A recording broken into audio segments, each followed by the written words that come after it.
Puji Tuhan, Bapak Ibu, saudara-saudara yang diberkati oleh Tuhan Yesus. Selamat pagi. Kita mengucap syukur kita berhari Minggu di Israel ya. Dan saat ini kita ada di Tiberias. Karena kalau di Indonesia atau mungkin di Korea, kita bergereja di gereja kita masing-masing. Tapi karena kemurahan Tuhan, hari ini kita sepakat untuk bergereja di sini, di Tiberias. Maka kita akan pakai waktu 1 jam atau mungkin 1 jam lebih sedikit ya. Karena setelah ini kita langsung sarapan dan jalan, tidak ada persiapan lain-lain lagi ya. Baik, saudara-saudara diberkati oleh Tuhan Yesus. Saya rindu membahas satu ayat di dalam Injil Yohanes pasal 1 ayat 16. Mari kita buka Alkitab kita sama-sama. Injil Yohanes pasal 1 ayatnya yang ke-16. Saya baca buat kita semua, perhatikan, dengarkan ayat ini. Karena dari kepenuhannya kita semua telah menerima kasih karunia demi kasih karunia.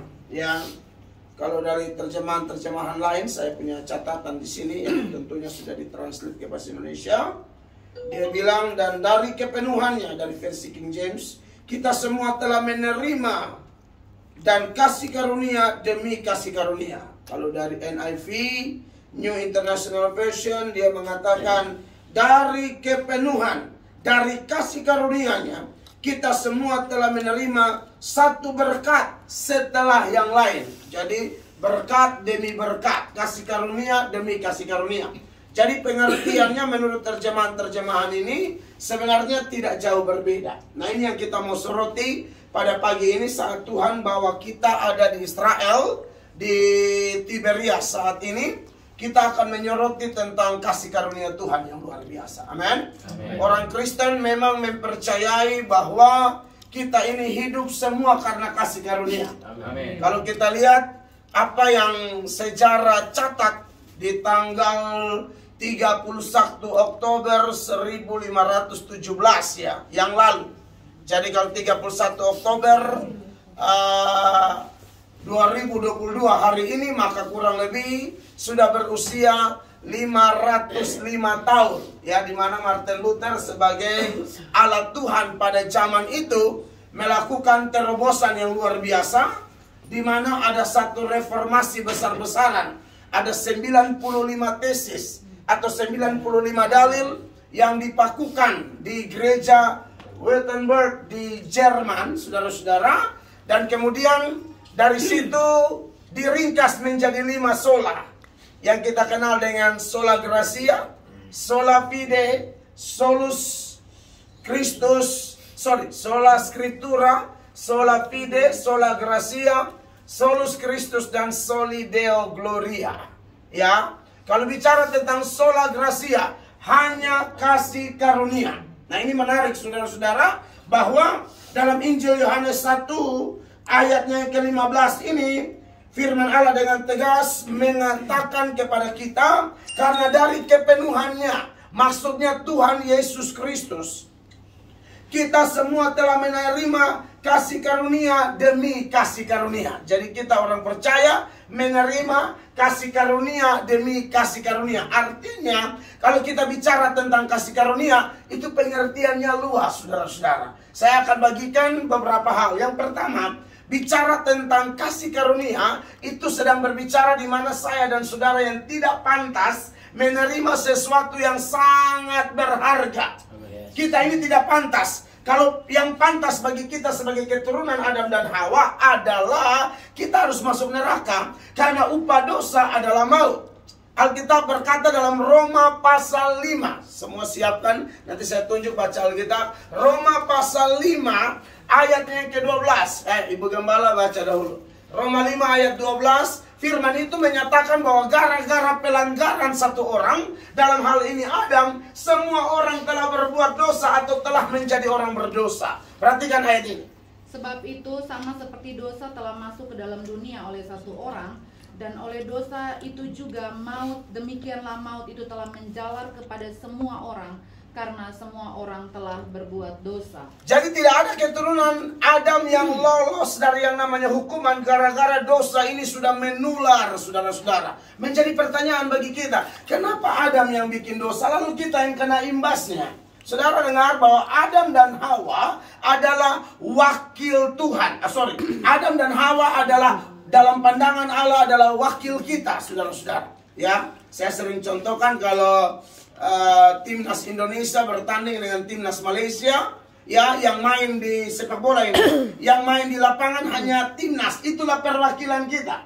Kalau mereka menang, orang akan bilang Indonesia menang. Kenapa? Karena mereka adalah wakil kita di lapangan hijau. Tapi kalau mereka kalah, Bapak Ibu terkasih, orang akan bilang Indonesia kalah. Padahal yang bermain di lapangan hijau hanya timnas, tapi karena mereka wakil kita, maka kekalahan mereka diperhitungkan kepada kita. Karena Adam dalam pandangan Allah adalah wakil kita, maka ketika dia melakukan pelanggaran, pelanggarannya itu diperhitungkan kepada kita semua seturut Roma pasal 5 ayat 12 tadi. Maka tidak bisa tidak, saudara, sebagai orang berdosa kita pasti masuk neraka.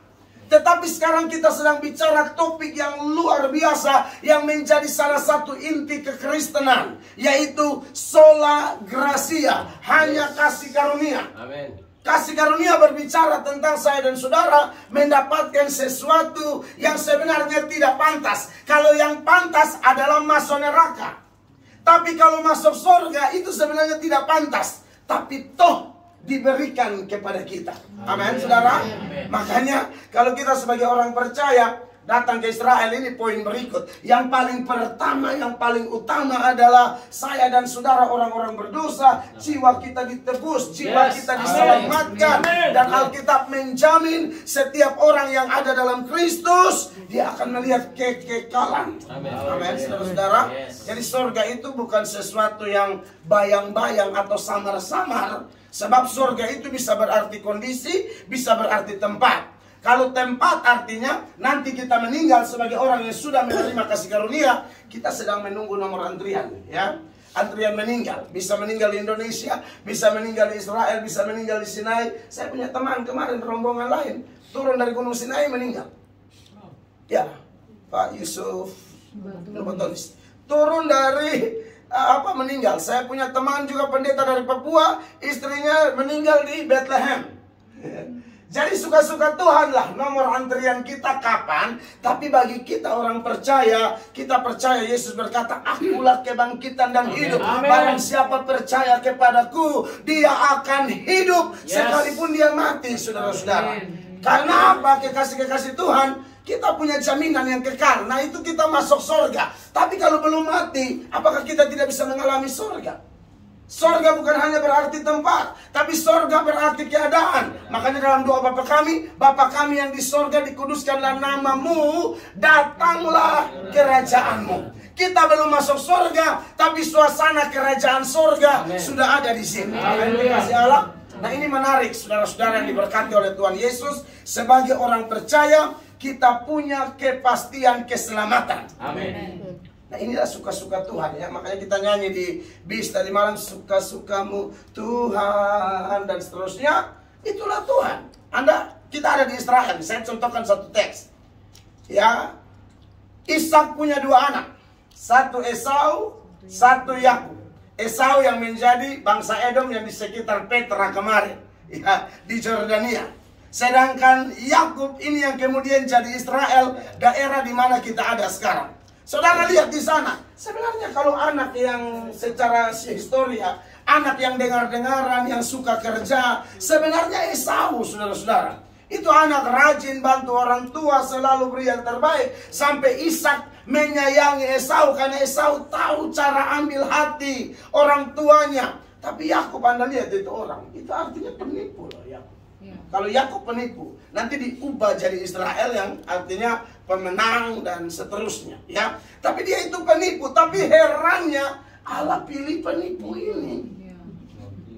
Waduh, itu mengerikan. Bahkan pemilihan itu terjadi waktu mereka belum dilahirkan, masih dalam kandungan. Tuhan sudah bicara sama Ribka, aku pilih yang bungsu. Dalam tradisi orang Ibrani, yang sulung itu yang punya hak kesulungan, bukan yang bungsu. Yang sulung itu dapat 2 kali lipat. Tuhan, tidak, saya pilih Yakub. Apa? Ya, tolong baca dulu. Ini yang kita lihat saja yang Paulus kutip ya dalam Roma pasal 9 mulai ayat 11. Roma pasal 9 ayat 11 ya. Ibu Tanti silakan baca Roma pasal 9 ayat 11. Sebab waktu anak-anak itu belum dilahirkan dan belum melakukan yang baik atau yang jahat, supaya rencana Allah tentang pemilihannya diteguhkan bukan berdasarkan perbuatan tetapi berdasarkan panggilan. 12. Dikatakan kepada Ribka, anak yang tua akan menjadi hamba yang muda. 13. Seperti ada yang tertulis, aku mengasihi Yakub tetapi membenci Esau. Saudara lihat ini ayat. Kalau kita baca ini ayat, ada orang yang tidak ngerti, dia akan protes. Tuhan ini bagaimana? Kayaknya pilih kasih banget. Bukan, ini suka-suka Tuhan, saudara-saudara. Ya, makanya kalau kita lanjut lagi di ayat 15, dia bilang apa? Aku akan berbelas kasihan dan seterusnya. 15. Sebab ia berfirman kepada Musa, aku akan menaruh belas kasihan kepada siapa aku mau menaruh belas kasihan. Amen. Dan aku akan bermurah hati kepada siapa aku mau bermurah hati. Iya, jadi hal itu tidak tergantung perbuatan baik orang. Amen, Ya, amen. nanti kita akan ada sesi, ini sekarang tidak bisa tanya jawab ya. Nanti kalau kita dalam perjalanan ke Mesir itu lama loh. Nah, di situ kita bisa diskusi. Saya siap melayani. Kalau ada pertanyaan-pertanyaan dari Bapak Ibu sepanjang perjalanan kita dari, kalau di sini kurang ya waktunya. Ada jalan lama sih dari sini ke Bethlehem kali Bu ya, 2 jam apa ya, itu cukup lama. Cuma kalau mau di situ juga boleh. Tentu ini akan jadi pertanyaan nih, kenapa begitu? Nah itu penjelasannya panjang. Pak Thomas sih suka bikin acara tanya jawab sampai tidak mau berhenti saya menjawab pertanyaan-pertanyaan. Nah, dari sini kita lihat bahwa kita kalau mengerti doktrin ini, kita tidak akan sombong. Justru kita merasa, kita bertanya Tuhan, who am I? Ya kan? Siapa saya ini sampai jadi biji mata Tuhan?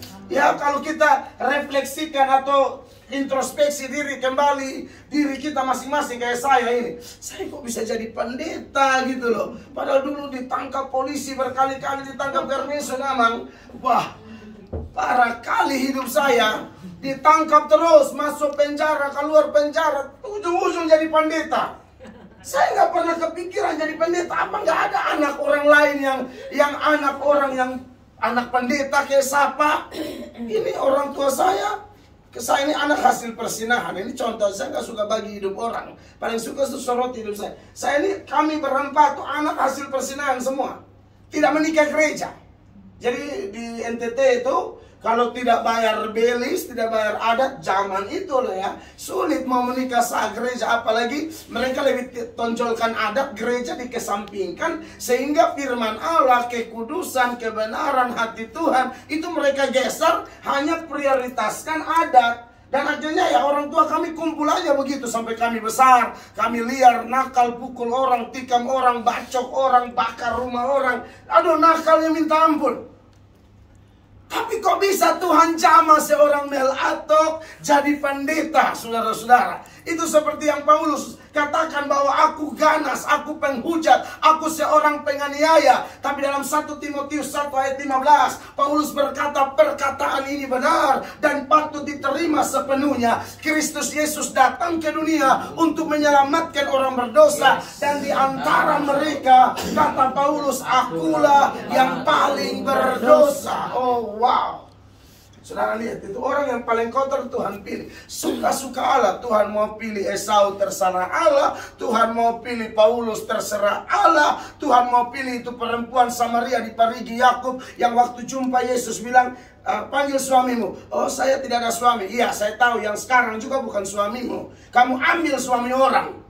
Tapi Anda lihat perjumpaan itu merestorasi pelacur ini menjadi pembawa kabar baik. Seantero Samaria dengar tentang Mesias gara-gara ex pelakor. Haleluya. Anda lihat di sana, Tuhan suka-suka Tuhan. Tuhan akan memilih siapa yang dia mau pilih. Itulah kasih karunia. Amin. Makanya Bapak Ibu terkasih, di pagi yang diberkati ini kita orang-orang yang luar biasa spesial. Haleluya. Amin. Nama kita tuh terdaftar di surga. Lengkap. Itu yang pertama, ya. Dan yang berikut, yang kedua, saudara-saudara, bicara tentang kasih karunia Allah. Bukan saja kita mendapatkan keselamatan yang cuma-cuma itu, tapi Allah itu akan merubah hidup kita. Itu juga kasih karunia. Ya. Kayak kita yang punya masa lalu kacau balau segala macam, kayak saya bersaksi sepintas lalu, dan banyak dulu tetangga saya, teman, guru, kaget lihat saya jadi pendeta, kok bisa berubah, bisa begini, bisa begitu, ya. Dulu tuh gila anteng-anteng di mata, di hidung, semua leher, aduh penuh semua, kayak orang haus kasih sayang, haus perhatian. Jadi mau bikin sesuatu yang menarik perhatian orang, akhirnya siksa diri kiri kanan, ya. Nakal, dance sendirian di jalan-jalan. Saya seorang dancer, jadi suka ngedance di jalan-jalan, pasang musik. Kalau angkot di Kupang tuh kayak diskotik berjalan, ya. Ya, dia semua angkot tuh punya musik luar biasa. Jadi itu suruh berhenti, saya ngedance di situ, orang tonton dulu. Jadi saya lihat kok tiba-tiba saya juga tidak mengerti kenapa bisa buang rokok, kenapa bisa lepas narkoba, kenapa bisa begini, begitu, kenapa bisa ampuni musuh. Dulu kalau dapat ketemu musuh, kami siksa sampai mau mati. Tapi sekarang ketemu musuh, peluk dia, injili dia, sampai dia bingung. Saudara-saudara, itulah Tuhan. Amin. Yes. Dia bukan hanya menyelamatkan jiwa kita, tapi selagi kita di bumi, dia akan rubah karakter kita menjadi serupa dengan karakternya. Karena kita adalah Kristen. Kristen artinya transparansi Kristus. Orang melihat karakter Yesus, sifat Yesus dalam diri kita. Memang kita belum sempurna, kita sempurnanya di sorga, tetapi tidak bisa tidak mungkin tidak ada perubahan. Tidak mungkin hanya stuck begitu, harus ada pergerakan kekudusan yang terus meneruskan. Alkitab berkata, ketika orang percaya pada Yesus, seturut Efesus 1 ayat 13, dia dimeteraikan dengan Roh Kudus. Amen. Kalau orang sudah dimeteraikan dengan Roh Kudus, ini meterai kekal. Tetapi di sisi lain, Roh Kudus itu akan menghasilkan selain karunia Roh, yang paling substansi adalah buah Roh. Amen. Mulai dari kasih sampai pengendalian diri. Nah, kenapa pakai nama buah? Buah itu karena dia berkembang, ya. Tidak ada pohon mangga tanam hari ini dia berbuah hari itu, tidak ada. Ya, berbuah, tanam dia berbuah dari kecil, sedang, membesar, terus sampai matang. Jadi kita semua ini pasti berbuah. Yes. Ya, tapi suami saya kok sudah pelayanan tapi masih suka marah-marah, ya. Apakah dia tidak berbuah? Saya percaya dia ada buah kesabaran, tapi mungkin belum matang. Ya. Kalau yang tidak mungkin tidak ada. Ada tapi belum matang. Katanya penyembahan, katanya pelayanan, ya katanya khotbah, tapi suka begini. Saya percaya, jangan saudara dengarin, kita semua ini ada borok. Asal Anda orang percaya, mungkin ada yang pengendalian dirinya sudah matang, ada yang setengah matang, ya kan?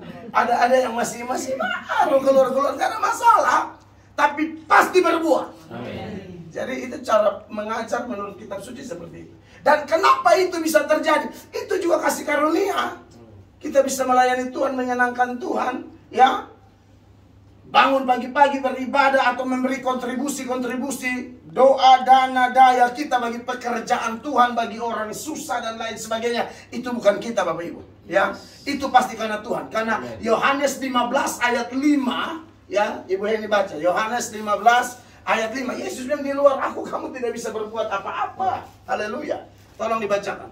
Akulah pokok anggur dan kamulah ranting-rantingnya. Yes. Barang siapa tinggal di dalam aku dan aku di dalam dia, ia berbuah banyak. Sebab di luar aku kamu tidak dapat berbuat apa-apa. Sebab di luar aku kamu tidak dapat berbuat apa-apa. Saya juga catat satu ayat di Filipi 2 ayat 13. Karena Allah lah yang mengerjakan di dalam kamu baik kemauan maupun pekerjaan menurut kerelaannya. Saya suka dengan terjemahan King James-nya. Karena Allah lah yang bekerja dalam kamu baik untuk menghendaki maupun untuk melakukan, dan dari kesenangannya yang baik. Jadi kalau kita bisa menyenangkan Allah, itu Tuhan juga yang bekerja. Amin. Yes. Jadi yang pertama kalau bicara kasih karunia demi kasih karunia, keselamatan jiwa. Yang kedua, perubahan hidup.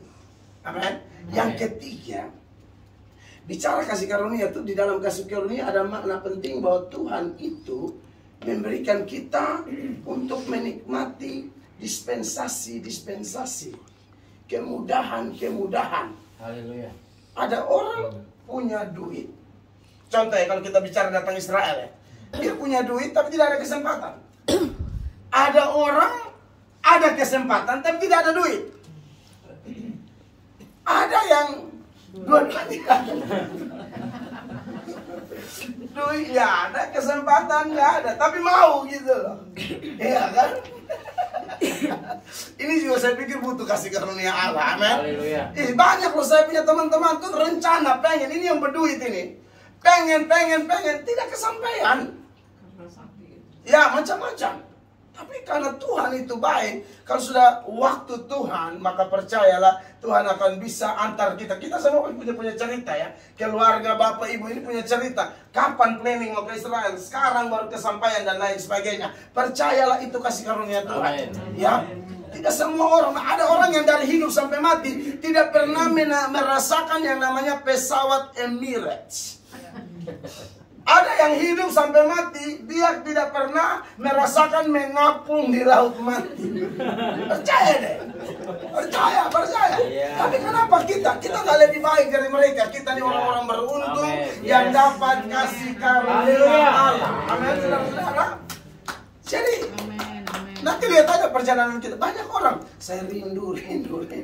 Hanya rindu sampai Tuhan tekan tombol di atas. Saudara mengerti maksud saya? Tekan tombol di atas, putus di bawah. Maksudnya jantung. Tombol di atas. Kalau sudah waktu Tuhan,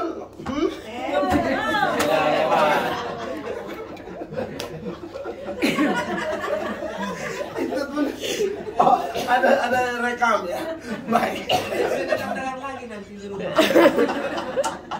Haleluya. Jadi kasih. Oh saya jangan sentuh meja. Saya begitu, bukan asal semangat banting gitu. Itu pun karena kasih karunia. Nah oleh karena itu kekasih Tuhan, dispensasi ini nikmatilah. Amin. Selama kita di Israel nikmati perjalanan ini ya. Ada saat dimana kita berdoa memuji sungguh-sungguh Anda dan saya pasti diberkati. Yang keempat adalah kita itu bisa dalam kasih karunia itu dipercayakan melakukan pekerjaan besar. Di dalam Yohanes 14 ayat 12 Tuhan Yesus jamin kepada setiap orang percaya ya. Yohanes 14 ayat 12. Ibu Gembala sudah dapat silakan. Aku berkata kepadamu, ya, silakan Bapak. berkata kepadamu, sesungguhnya barang siapa percaya kepadaku, ia akan melakukan juga pekerjaan-pekerjaan yang aku lakukan, bahkan pekerjaan-pekerjaan yang lebih besar daripada itu, sebab aku pergi kepada Bapa. Siapa percaya padaku, dia akan melakukan pekerjaan-pekerjaan yang besar, bahkan yang lebih besar dari yang aku lakukan. Apa maksud ayat itu? Itu seputaran penginjilan ya. Bukan berarti kuasa kita lebih besar dari Yesus.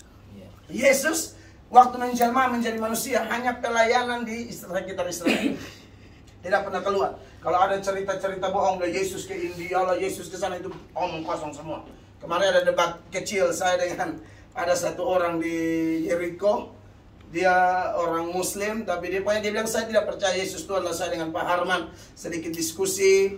Lalu dia bilang pokoknya Yesus tuh bikin mujizat. Saya kami tidak percaya itu. Mujizat pertama di Kana, tidak ada di lain gitu loh. Ya kita lebih percaya Alkitab. Jadi Yesus itu tidak keluar kemana-mana. Tapi ini ayat bilang kalau siapa percaya padaku, dia akan melakukan pekerjaan yang lebih besar. Yesus tidak pernah khotbah di Pematang Siantar. Ini asal tahu ini. Apalagi Balinya kan Porsean, nggak nyampe dia. Yesus tidak pernah khotbah di Nagi. Ada nih. Kapan Yesus itu Nagi ya? Mau di buka kayak gitu. Itu logatnya orang itu ya. Yesus tidak pernah khotbah di Jakarta, Ibu Tarisa, ya. Yesus tidak pernah khotbah di Sabu, di Timor. Tapi lihat hamba-hamba Tuhan sekarang. Orang Timor khotbah di Israel. Ini contoh aja. Ini maksud ayat itu. Orang Timur bisa khotbah di Israel, bisa khotbah di Amerika. Orang Amerika bisa khotbah. Itu yang Yesus maksudkan. Kalau kau percaya kepadaku, jangkauan penginjilanmu lebih luas dari yang aku lakukan. Kalau aku hanya seputaran Israel, kamu bisa ke bangsa-bangsa, ke pulau-pulau, ke suku-suku terasing. Amin, saudara-saudara.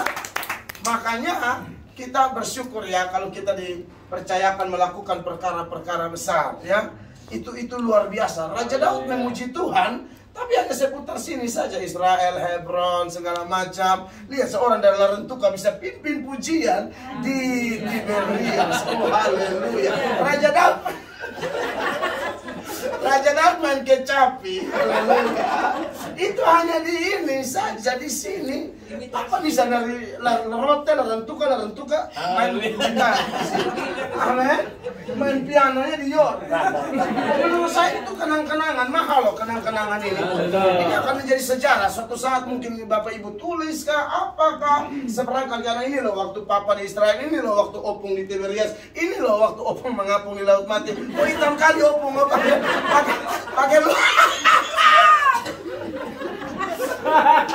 lumpur opung itu biar awet muda. Pas ngebah tetap sama nih opung ini kan. Jadi saudara-saudara, ini semua kasih karunia Allah. Amin. Kita bandingkan lagi dengan satu data di dalam 1 Korintus pasal 15 ayat 10. Di sana Paulus bicara apa, saudara-saudara? Ya, 1 Korintus, Pak Fance tolong baca 1 Korintus 15 ayat 10. 15 ayat 10 berkata demikian. Tetapi karena kasih karunia Allah, aku adalah sebagaimana aku ada sekarang, dan kasih karunia yang dianugerahkannya kepadaku tidak sia-sia. Sebaliknya, aku telah bekerja lebih keras daripada mereka semua. Amen. Tetapi bukannya aku, melainkan kasih karunia Allah yang menyertai aku. Haleluya, beri tepuk tangan buat firman Allah.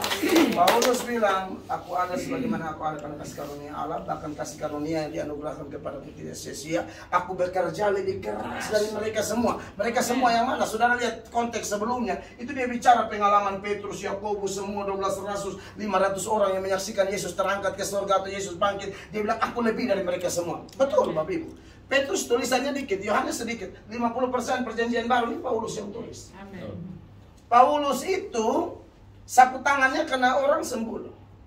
Kalau saya punya kena ibu-ibu gede. Jadi maksudnya jangan sampai minta gitu maksudnya.